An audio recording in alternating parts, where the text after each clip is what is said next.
முழுவதும் அரசாணை பிறப்பிக்கப்படாத 12 wheeler 14 wheeler 16 லாரிகளுக்கு மணல் வழங்கக்கூடாது என்று மாண்புமிகு முதல்வரை வலியுறுத்தி கேட்டுக்கொள்கிறோம்.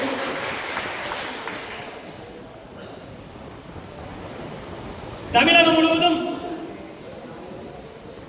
நிர்ணயிக்கப்பட்ட காலத்தை தாண்டி காலாவதியான சுங்கச்சாவடிகளை இயங்குகின்ற சுங்கச்சாவடிகளை உடனடியாக அகற்றிட வேண்டி மத்திய மாநில அரசுகளை வலியுறுத்தி கேட்டுக்கொள்கிறோம். தமிழகம் முழுவதும் முறையாக அனுமதி பெறாமல் 1000க்கும் மேற்பட்ட கல்குவாரிகள் செயற்கை மணல் எம்சாண்ட் தயாரிக்கும் கிரஷர்களை கண்டறிந்து உடனடியாக தடை செய்ய வலியுறுத்தி மாண்புமிகு நீர்வளத்துறை அமைச்சர் அவர்களை கேட்டுக்கொள்கிறோம்.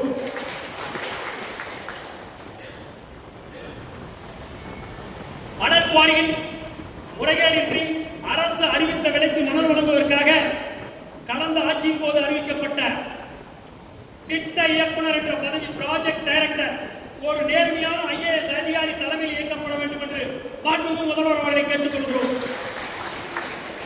இறுதியாக பிரதான கோரிக்கை, கடந்த 9 மாதங்களாக இயக்கப்படாமல் நிறுத்தி வைக்கப்பட்டுள்ள இக்குவாரிகளை மணல் லாரி உரிமையாளர்கள் ஓட்டுநருடைய வாழ்வாதாரத்தை பாதுகாத்திடவும் கட்டுமான பணிகளுக்கு தங்குதடைக்கு மணல் கிடைத்திடவும் மாண்புமிகு தமிழகத்தினுடைய முதல்வரின் கவனத்திற்கு கொண்டு செல்ல அனைத்து லாரிகளையும் ஓரிடத்தில் நிறுத்தி வைத்து மணல் குவாரி திறக்கும் வரை தொடர் காத்திருப்பு போராட்டத்தில் ஈடுபட உள்ளோம் என்பதை தெரிவித்துக் கொள்கிறேன்.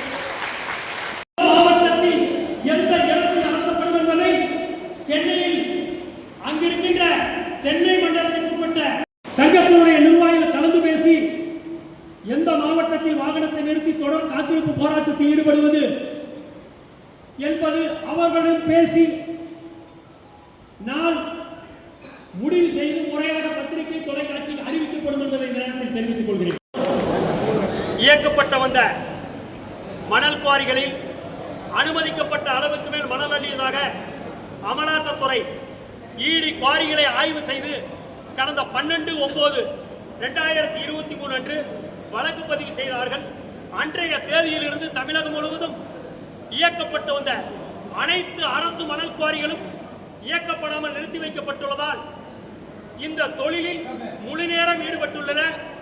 மணல் எடுப்பதற்கென்றே வடிவமைக்கப்பட்ட 55,000க்கும் மேற்பட்ட மணலாரிகள் வேலைவாய்ப்பிலிருந்து நிறுத்தி வைக்கப்பட்டுள்ளதால் லட்சக்கணக்கான ஓட்டுநர் வேலைவாய்ப்பு இழந்துள்ளார்.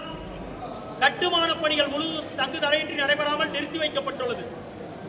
மணல் இல்லாத சந்தர்ப்பத்தை பயன்படுத்தி எம்சாண்ட் உற்பத்தியாளர்கள் ஒரு யூனிட் 2000 வித்த எம்சாண்டை 4000 விலை உயர்த்தி விற்கிறார்கள். அதுவும் பாரிக் டெஸ்ட் கலந்து தரமற்ற எம்சாண்ட் விற்பதால் இதை வாங்கி கட்டும் கட்டிடங்கள் உறுதித்தன்மையின்றி எந்த நேரம் இடித்து விடும் சூழ்நிலை ஏற்பட்டுள்ளது. எனவே மாண்புமிகு தமிழகத்தினுடைய முதல்வர் அவர்கள் மணல் லாரி உரிமையாளருடைய வாழ்வாதாரத்தை பாதுகாத்திடவும் ஓட்டுநருடைய வாழ்வாதாரத்தை பாதுகாத்திடவும் அரசு மற்றும் தனியார் கட்டுமான பணிகள் தங்குதடையின்றி நடைபெறவும் உடனடியாக இயக்கப்படாமல் நிறுத்தி வைக்கப்பட்டுள்ள அனைத்து அரசு மணல் குவாரிகளும் தற்சமயம் சியா மாநில சுற்றுச்சூழல் மதிப்பீட்டு ஆணையம் அனுமதித்துள்ள புதிய குவாரிகளுக்கு 26 குவாரிகளுக்கு அனுமதி வழங்கப்பட்டுள்ளதையும் சேர்த்து இயக்கிட வேண்டி முதல்வர் அவரின் கவனத்திற்கு கொண்டு செல்ல ஒரு சில தினங்களில் தமிழகத்தில் இருக்கின்ற அனைத்து மணலாரி உரிமையாளர்களும் ஓரிடத்தில் தங்களுடைய லாரிகளை நிறுத்தி நாங்கள் வேலை வாய்ப்பு இழந்து விட்டோம், லாரிகளை இயக்க முடியவில்லை, எங்களுடைய வாழ்வாதாரம் பாதிக்கப்பட்டுள்ளது, லாரிகளை திறக்க வேண்டும் என்று முதல்வரின் கவனத்திற்கு கொண்டு செல்ல லாரிகளை ஓரிடத்தில் ஆயிரக்கணக்கான லாரிகளை நிறுத்தி வைத்து தொடர் காத்திருப்பு போராட்டத்தில் ஈடுபட உள்ளோம். இன்றைய தினம் என்பது சென்னை மண்டலத்தினுடைய ஆலோசனை கூட்டம் ஒரு சில தினங்களில் நடைபெற உள்ளது. அதாவது சென்னை மண்டலத்துக்கு உட்பட்ட சென்னை, காஞ்சிபுரம், செங்கல்பட்டு, ராணிப்பேட்டை, திருவள்ளூர், கடலூர், வேலூர், விழுப்புரம் ஆகிய மாவட்டங்களுடைய நிர்வாகிகள் ஆலோசனை கூட்டம் ஒரு சில தினங்கள் நடத்தி இன்றைய தினம் இந்த லாரியை நிறுத்தி காத்திருப்பு போராட்டத்தில் நடைபெறும் என்பதை அறிவித்துள்ளோம் என்பதை தெரிவித்துக் கொள்கிறேன். ஏற்கனவே ஒரு 24 குவாரிகள் இயக்கப்பட்டு வந்தன. இப்ப அது அனைத்தையும் ஈடு ரைடுக்கு பிறகு டோட்டலா நின்றுச்சு. தற்சமயம் தமிழகத்தில் எங்கேயுமே குவாரிகள் இயக்கப்படவில்லை.